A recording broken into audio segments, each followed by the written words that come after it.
Que durante todos estos capítulos y durante todos estos versículos que hemos estado estudiando, nuestro Señor Jesús, a través de muchas señales y a través de muchas formas, Él demostró su poder, y el objetivo de demostrar su poder y el objetivo de hacer milagros no era en sí solamente hacer milagros o mostrar su poder.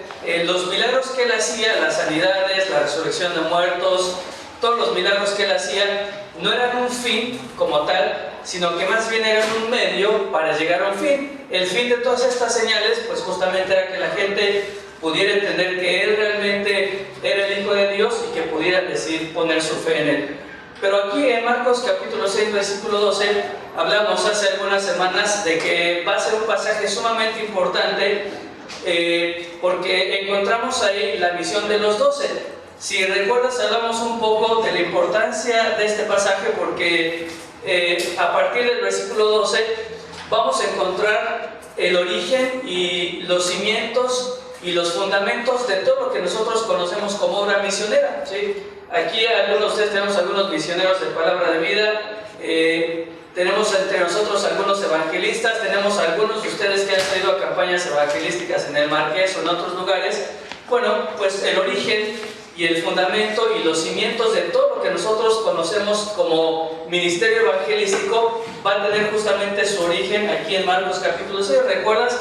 Por primera vez nosotros encontramos a un grupo de personas saliendo de dos en dos a compartir y hacer algo que nunca antes habían hecho. Hasta ese momento, hasta antes de Marcos capítulo 6 versículo 12, el único que hacía todo, ¿quién era? Nuestro Señor Jesucristo. Él era el que enseñaba, Él atendía a las multitudes, Él respondía a las preguntas, Él hacía los milagros, resucitaba muertos, liberaba endemoniados, y prácticamente los 12 discípulos hasta ese entonces solamente habían sido espectadores de todo lo que nuestro Señor Jesús hacía.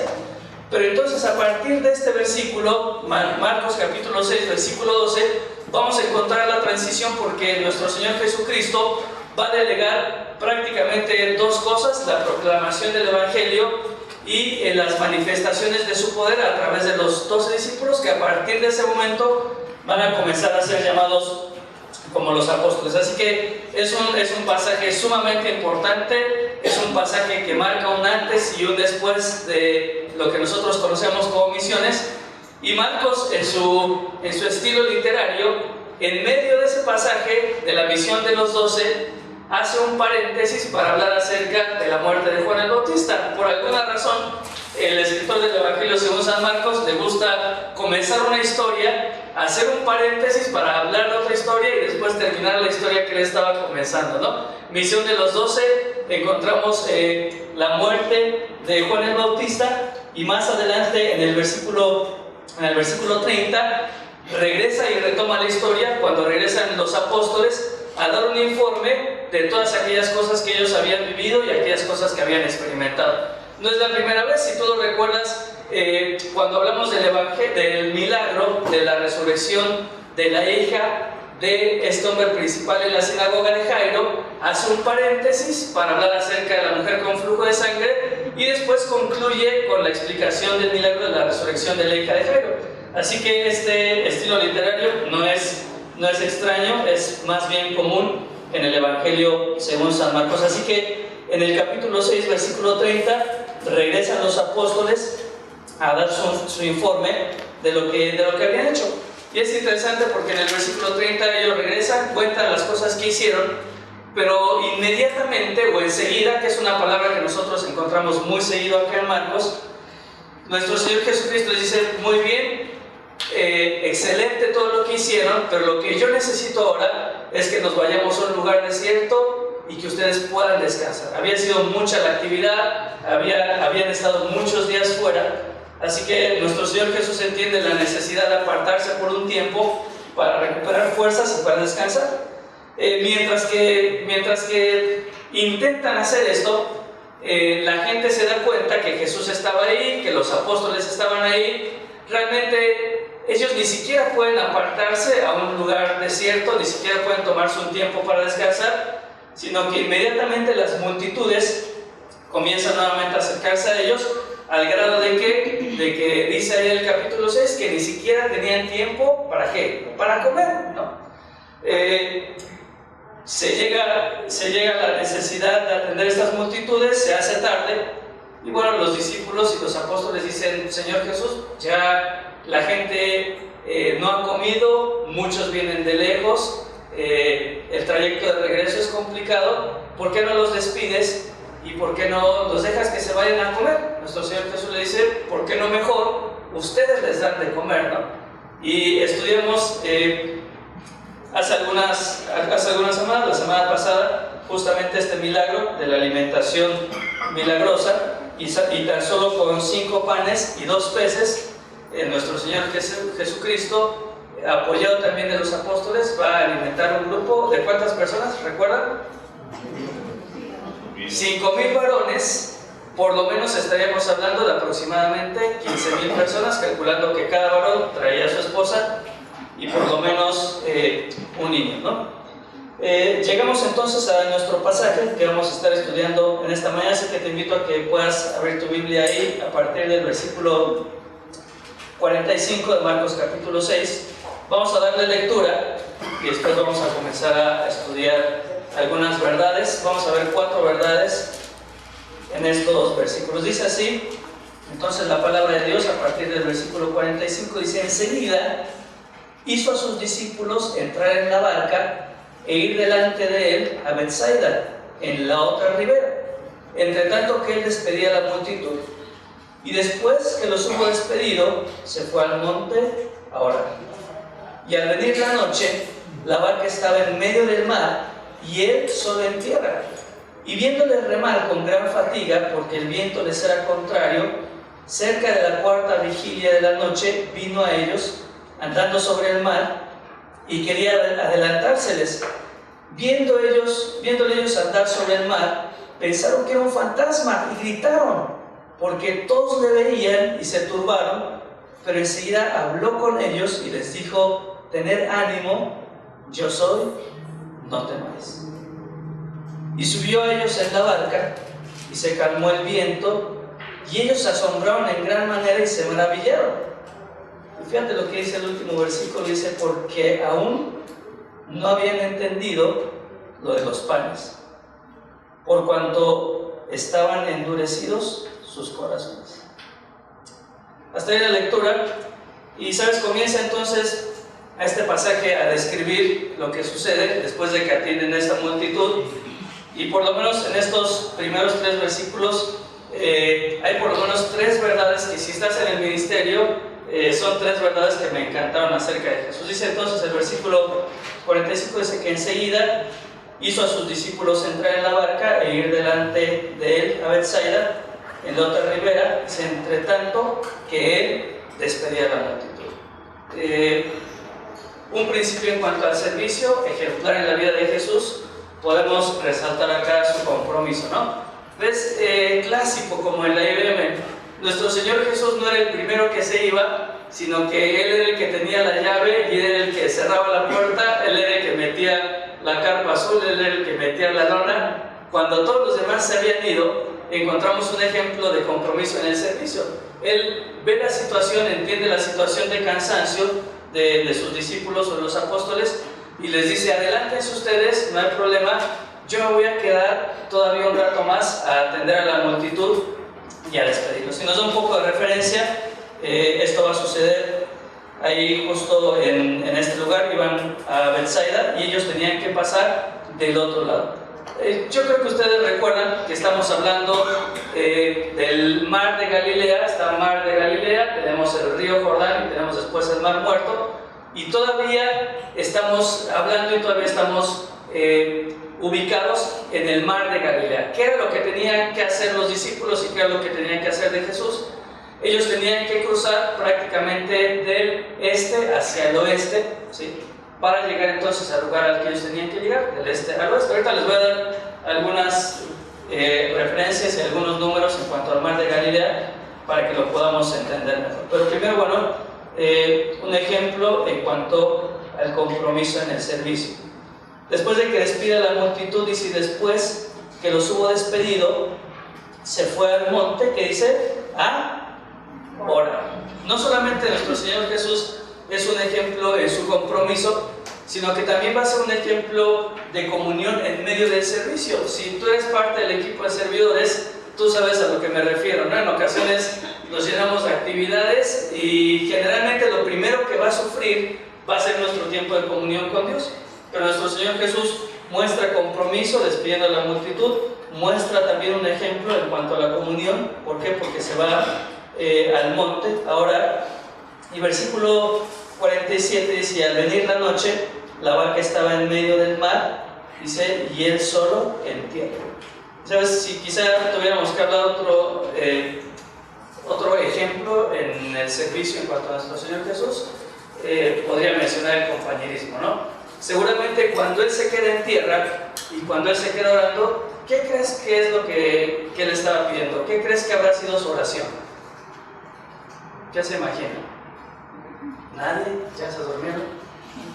Está Jesús solo en el monte orando, mientras que sus discípulos toman una barca y salen para cruzar el mar de Galilea. ¿Estaría orando Jesús por qué?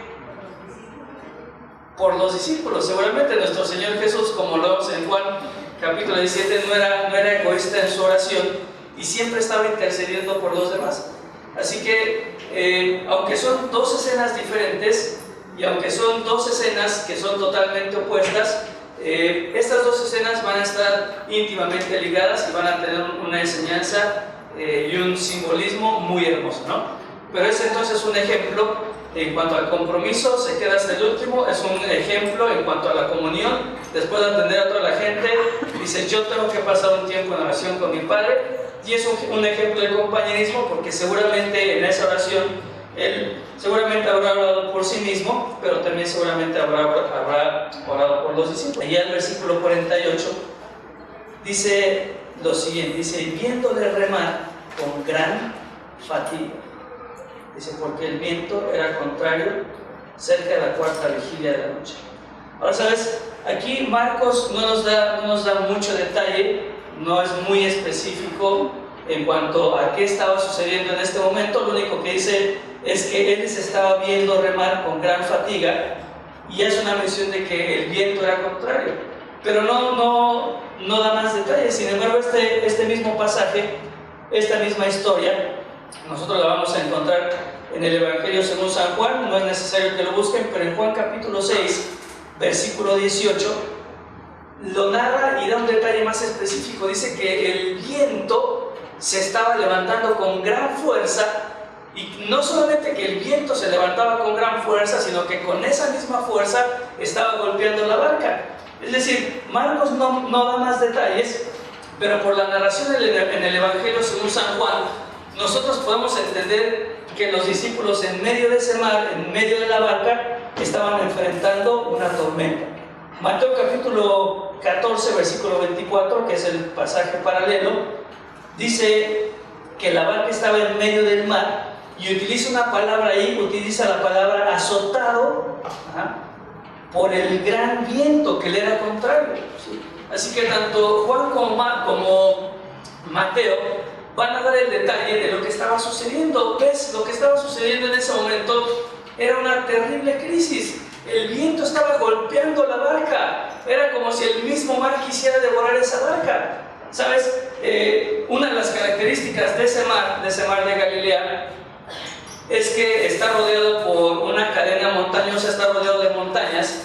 Y sabes, las tormentas, cuando sucedían tormentas en el mar de Galilea, era la cosa más terrible y más atemorizante y más destructiva que te pudieses llegar a imaginar, porque entraba el aire, y al estar situado en una parte baja rodeada por montañas, entraba el aire con fuerza, pero después, ¿sabes qué sucedía? El aire no podía salir, así que el aire golpeaba contra las montañas con toda su fuerza, rebotaba, golpeaba con otras montañas, rebotaba, golpeaba con otras montañas, rebotaba. Así que lo que menos te hubiera gustado vivir es estar justamente en medio de ese mar, en medio de una tormenta, porque tu barca y tú ibas a ser, como dice allí el Evangelio según San Mateo, ibas a ser literalmente azotado por el viento.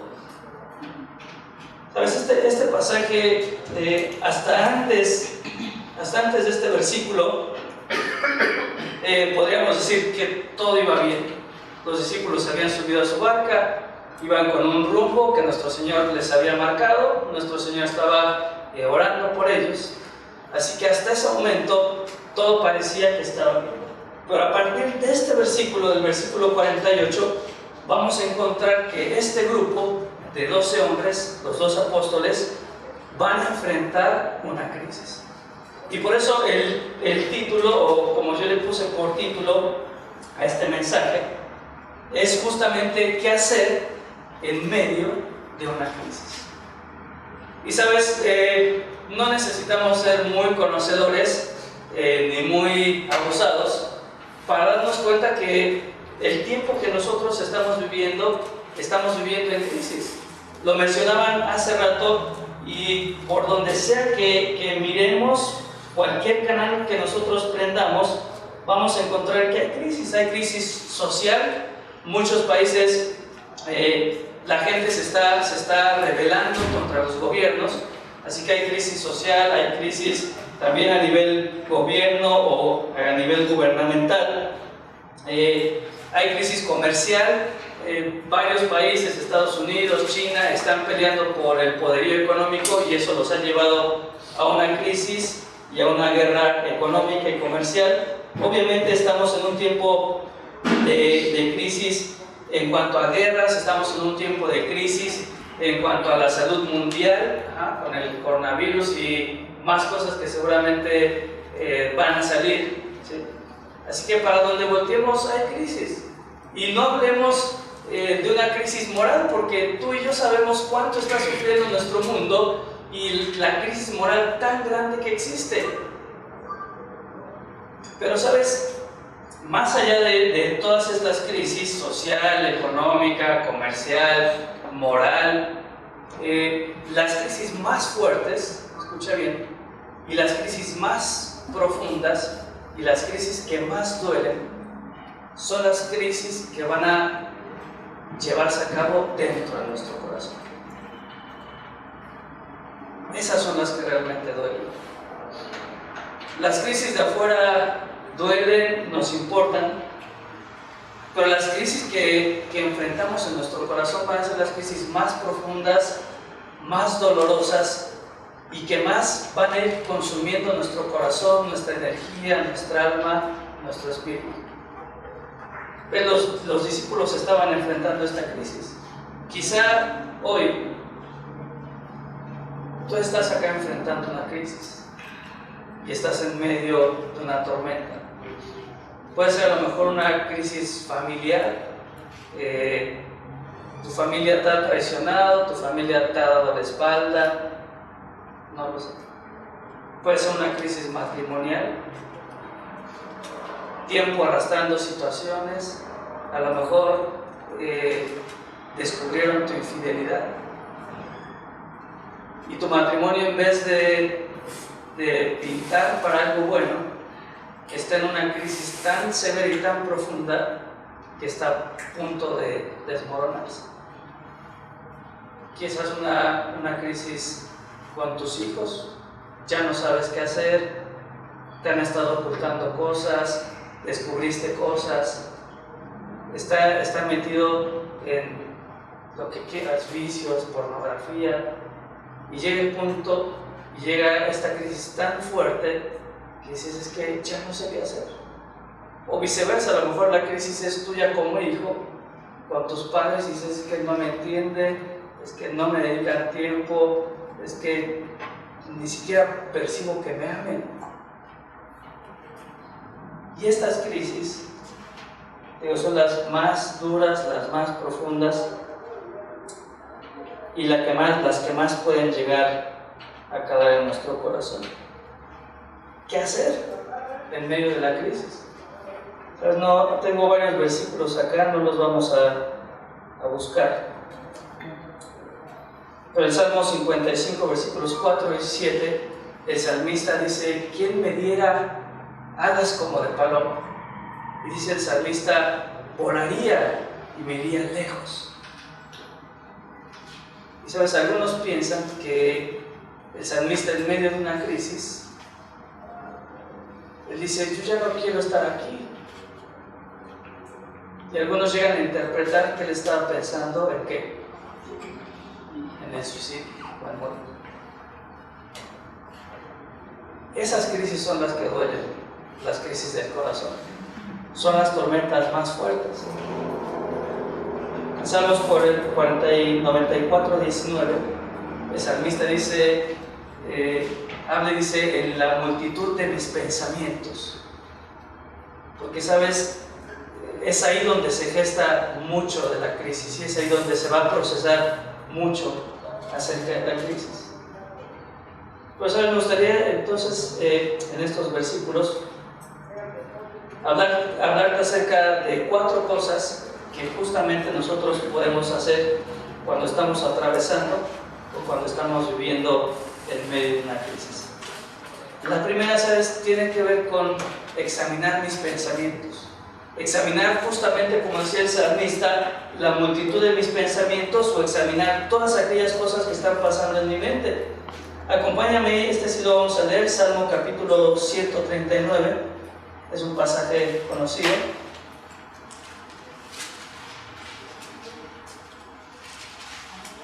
Salmo 139, versículos 23 y 24. Fíjate lo que dice el salmista. Dice: examíname, oh Dios, y conoce mi corazón. Dice: pruébame y conoce mis pensamientos, y ve si hay en mí camino de perversidad. Y termina diciendo: guíame por el camino eterno. Examíname, conoce mi corazón, pruébame y conoce mis pensamientos. Porque, ¿sabes?, es justamente cuando estamos enfrentando crisis en nuestro corazón, que una de las áreas en las que más vamos a luchar y una de las áreas que más trabajo nos va a costar controlar va a ser justamente la mente. Y fíjate, regresamos ahí al Evangelio según San Marcos, en el versículo 48. Comienza el versículo con nuestro Señor Jesucristo y dice: viéndoles remar. Ahora, esto a mí me sorprende. ¿Sabes? El mar Mediterráneo, que es el lugar donde todo esto se está desarrollando, de norte a sur, tenía una distancia de aproximadamente 21 kilómetros. 21 kilómetros sería el aproximado de aquí a, vamos a decir, a Santa Rosa Jauregui, pasando un poquito más. Esa era la distancia que medía de norte a sur. Ahora, los discípulos estaban cruzando el mar de Galilea de este a oeste. El mar de Galilea de este a oeste tiene una distancia de aproximadamente 12 kilómetros. ¿Sí? Ahora, los discípulos estaban en donde dice que habían llegado justamente a la mitad, ¿no? A la mitad del mar de Galilea. Entonces, si la distancia de lado a lado eran 12 kilómetros, ¿en dónde estaban más o menos? No me digan a la mitad porque los repruebo en matemáticas. Habían ellos atravesado 6 kilómetros aproximadamente, estaban en medio. 12 kilómetros, para que tengamos una idea, es más o menos de aquí a dónde será 12 kilómetros, a Antea, más o menos, ¿no? 6 kilómetros, la mitad sería, calcula desde aquí, desde este lugar a Plaza Sendero, los que conocen, o más o menos la distancia de aquí al platillo volador de Santander. Ahora, ¿qué dice el versículo? Dice que a pesar de esta distancia, ¿qué hacía Jesús? ¿Los estaba qué? Los estaba viendo. Yo no veo ni aquí a esta señora que la tengo bien cerquita, que no sé ni quién es. Así es lo que. Pero nuestro Señor Jesucristo, a 6 kilómetros de distancia, de aquí más o menos al platillo volador de Santander o a Plaza Sendero, ¿qué hacía? Estaba viéndolos. Y sabes, justamente por eso una de las primeras cosas que tenemos que hacer cuando estamos atravesando la crisis o cuando estamos en medio de la crisis es examinar mis pensamientos, porque cuando viene la crisis, una de las primeras cosas que viene a nuestra mente y a nuestro corazón es pensar que Dios no está, que Dios se olvidó de nosotros, es sentirlo tan lejano que él no se da cuenta de lo que me toca vivir. Es sentirlo tan lejano que él de alguna forma se olvidó, se distrajo y no está al tanto de lo que me está pasando. Pero 6 kilómetros y nuestro Señor Jesucristo estaba viendo con detalle la crisis que ellos estaban atravesando.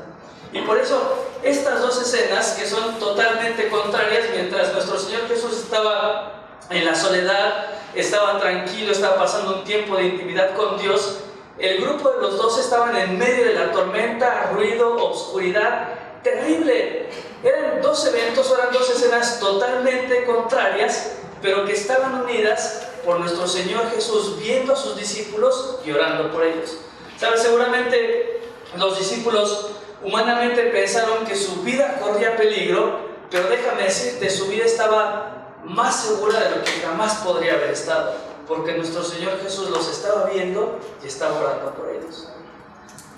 Pero por eso es necesario examinar nuestros pensamientos, porque en medio de la crisis es sumamente fácil pensar que Dios no está, o pensar que a Dios no le importa, o pensar que a Dios no le preocupa. Dice, viéndole remar. Ahora fíjate, todas las cosas que estaban atravesando los discípulos, dice que los veía remar con gran ¿qué? Así que estaban fatigados, dice, porque el viento les era ¿qué? Contrario. ¿Te has sentido así alguna vez? ¿Fatigado? ¿Te has sentido? Levanten su mano. Los que no la levantan es porque están fatigados, seguramente. ¿Te ha tocado ese sentimiento de pensar que todo está en contra tuya? Es lo que vivían, fatigados, sentían que absolutamente todo estaba en contra de ellos.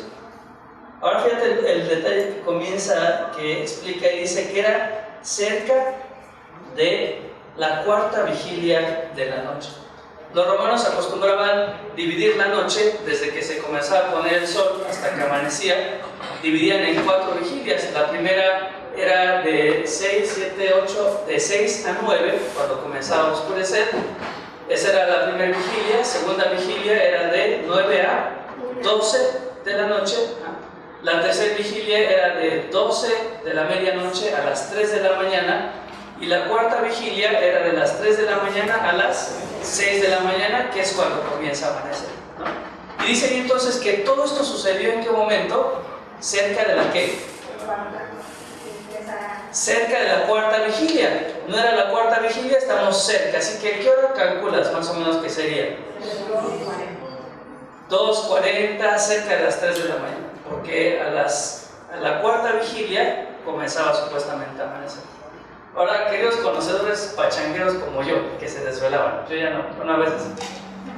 ¿Cuál es el momento más oscuro y más frío de la noche?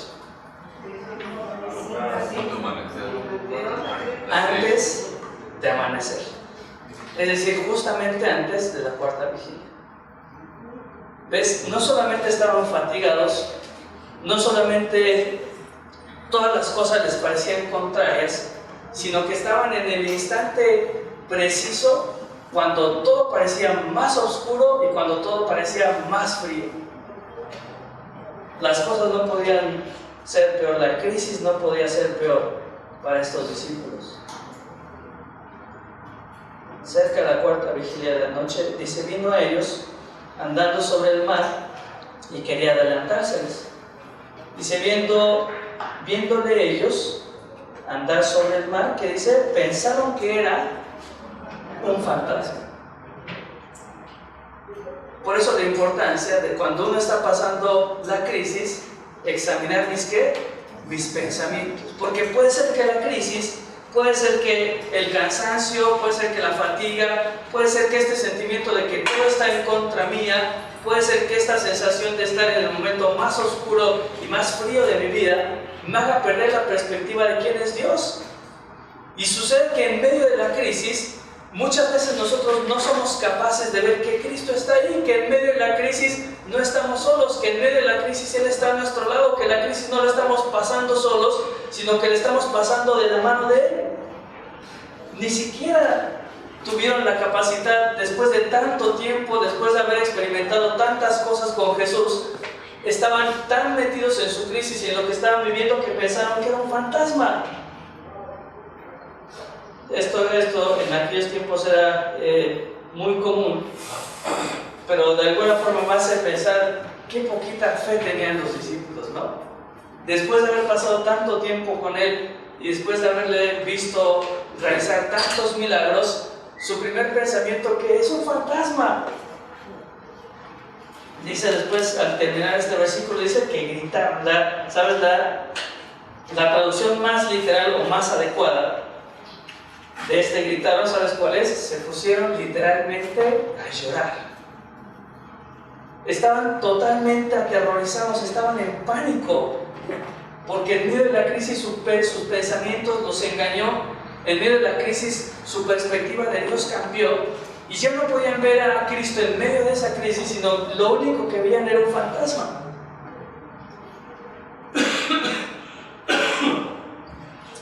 Así que en medio de la crisis, qué importante es examinar nuestros pensamientos y asegurarnos de ver a Dios en medio de lo que nos toca vivir y asegurarnos de tener una perspectiva correcta de quién es Él.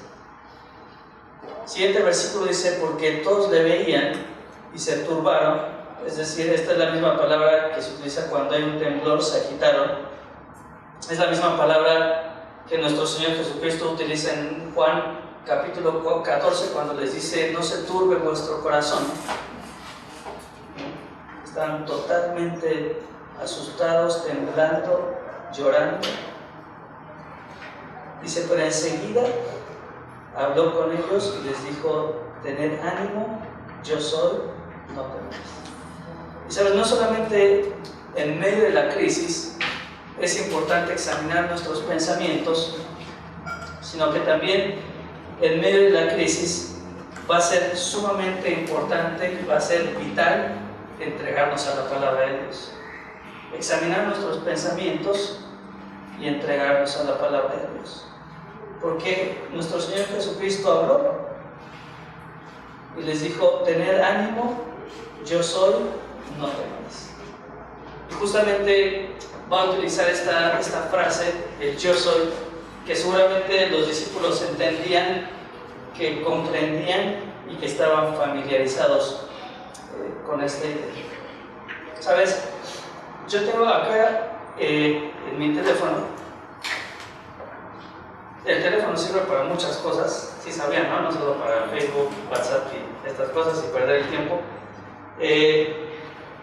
Pues sabes, desde el año pasado, en ciertos momentos de mi vida que he atravesado ciertas situaciones, o podríamos llamarle crisis o tormentas, me ha dado por escribir versículos que en momentos específicos de mi vida han sido importantes y han sido de ánimo. Y en ocasiones escribo algunas frases, ¿no? Mira algo de lo que tengo escrito acá en mis notas, que se adecua muy bien con lo que estamos viendo hoy. Dice, Dios es mucho más grande que nuestros temores, es mucho más fuerte que todas nuestras inseguridades. Y tengo algunos versículos. Salmo 56:3 dice, en el día que temo, yo en ti confío. Salmo 18, versículo 6, en mi angustia invoqué a Jehová y clamé a mi Dios. Él me oyó desde su templo y mi clamor llegó delante de él a sus oídos. Salmo 37, versículos 23 y 24, por Jehová son ordenados los pasos del hombre y él aprueba su camino. Cuando el hombre cayere, no quedará postrado, porque Jehová le sostiene de su mano. Salmo 46, versículo 10 dice, estad quietos y conocer que yo soy Dios, seré exaltado entre las naciones, enaltecido en la tierra. Salmo 136, versículo 23, Él es el que en nuestro abatimiento se acordó de nosotros, porque para siempre es su misericordia. Sabes, justamente yo creo que en los momentos de tormenta y en los momentos de crisis en mi vida, no sabes cuánto bien me ha hecho escuchar la palabra de Dios y entregarme a la palabra de Dios. Por eso, te das cuenta, lo primero que hace nuestro Señor Jesucristo en medio de la crisis no es hacer un milagro sorprendente, no es reprenderlos por su poca fe, no es reprenderlos porque no fueron capaces de reconocerlo y pensaron que era un fantasma. Lo primero que nuestro Señor Jesucristo es hace es darles esperanza y darles ánimo. Tener ánimo, yo soy, no temas. Y no sé si es tu experiencia, pero en los momentos más difíciles de mi vida, lo único que ha sido capaz de darme valor y de darme entusiasmo y de animarme ha sido la palabra de Dios. Pueden venir personas, pueden decirte lo que sea, pero yo he experimentado que lo único que tiene poder en medio de la crisis es la palabra de Dios. Tener ánimo, yo soy, no temas. Examinar nuestros pensamientos, entregarnos a su palabra, la palabra de Dios. Y en tercer lugar, en medio de la crisis, sabes que se desarrolla, pero uno tiene que aprender a experimentar su presencia. En medio de la situación difícil, cuando tu mente te dice Dios no está, cuando tu mente te dice esto a Dios no le importa, cuando tu corazón piensas que Él está tan lejano, uno puede entender que en medio de esa crisis Dios está. Después de que les habla su palabra, dice, subió a ellos a la barca, y ¿qué sucedió enseguida? Se calmó el viento, y ellos se asombraron en gran manera y se maravillaron. Y me encanta porque, ¿sabes? Nosotros conocemos bien el relato de la creación, y para que todo lo que nosotros conocemos y aquellas cosas que aún no conocemos, cosas visibles o invisibles, nuestro Dios las iba creando ¿con qué? Con el poder de su, no de su firma, con el poder de su palabra. No vayamos muy lejos. Versículos antes, capítulos antes, los discípulos ya se habían enfrentado a otra tormenta, y nuestro Señor Jesucristo, ¿qué hizo? Le dijo a la tormenta, basta. Dice que se hizo gran bonanza. Pero acá en este pasaje me impresiona porque no dice absolutamente nada. Dice, subió a ellos en la barca, y automáticamente, sin decir una palabra, sin reprender al viento, sin reprender al mar, sin reprender a la tormenta, con el puro hecho de estar presente, dice, se calmó el viento, y ellos se asombraron en gran manera y se maravillaron. Experimentaron su presencia. En medio de la situación difícil, en medio de la crisis, pudieron experimentar y pudieron disfrutar de la presencia de Dios. Y obviamente por eso su asombro, y por eso quedaron maravillados, porque no fue necesario que nuestro Señor hiciese absolutamente nada. Su sola presencia fue capaz de acabar con esa crisis que parecía tan grande. Y así es en nuestras vidas. Se puede experimentar la presencia de Dios en medio de la crisis, en medio de lo que estés viviendo en tu corazón.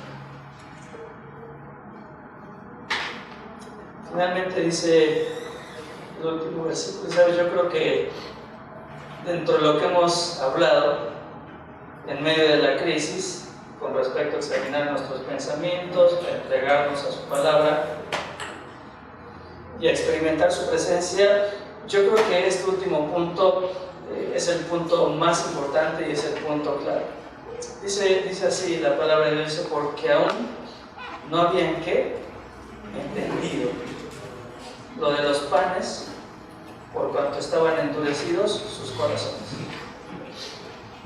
Y sabes, se dice que lección no aprendida, ¿se sabe ese dicho? ¿Qué dice? Lección no aprendida, lección repetida. No lo entendieron. Tiene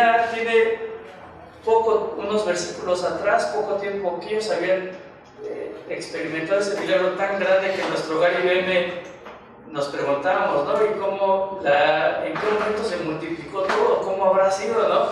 ¿Se multiplicó cocinado o sin cocinar? Obviamente se multiplicó cocinado porque se lo comieron, así que no es solamente el hecho, el poder creador de Dios en multiplicar panes y peces, sino que ahí, más rápido que microondas, se cocinaron todos los peces. no tenían mucho que habían experimentado todo esto, pero dice que aún así no habían entendido lo de los panes porque sus corazones estaban endurecidos. Y por eso lección no aprendida, lección repetida. Unos capítulos más adelante te vas a dar cuenta que se tiene que repetir prácticamente el mismo milagro, la multiplicación de miles de personas, porque todavía no habían logrado entenderlo. No, la idea de este versículo no es que no entendían porque no tenían la capacidad de comprensión de lo que había sucedido, sino que más bien no entendían porque ellos no querían entender. Justamente como lo dice el versículo, porque sus corazones todavía estaban endurecidos. Y por eso yo creo que en medio de la crisis, una de las cosas más importantes que podamos hacer es, en medio de eso que nos toca vivir, tormenta, llámese familiar, llámese de paternidad, llámese de matrimonio, llámese crisis de salud, crisis financiera, yo creo que lo más importante es poder encontrar el propósito que Dios tiene para esa situación. Y sabes, al correr del tiempo, yo he llegado a entender esto. Lo entiendo, aunque a veces me cuesta comprenderlo en mi corazón. Lo más importante de la crisis que te toque vivir no es la crisis en sí mismo, sino lo que Dios quiere enseñarte a través de esa crisis. Lo más importante de la crisis ni siquiera es la crisis, es cómo vas a reaccionar tú ante la crisis. Y tristemente, a veces en consejería o en el discipulado, una persona enfrenta la crisis y ¿en qué nos enfocamos? En tratar de resolver ¿qué? La crisis, cuando eso no es lo importante. Lo importante no es la crisis, lo importante es el propósito que Dios tiene a través de eso. Lo importante es lo que Dios quiere enseñarme a través de eso. Lo importante es cómo yo voy a responder ante semejante crisis. Pues hace unos meses, cuando me pasó todo esto de mi gastroenteritis, dieta y bajé de peso forzadamente, y hasta hace poco lo decía. ¿Sabes qué decía?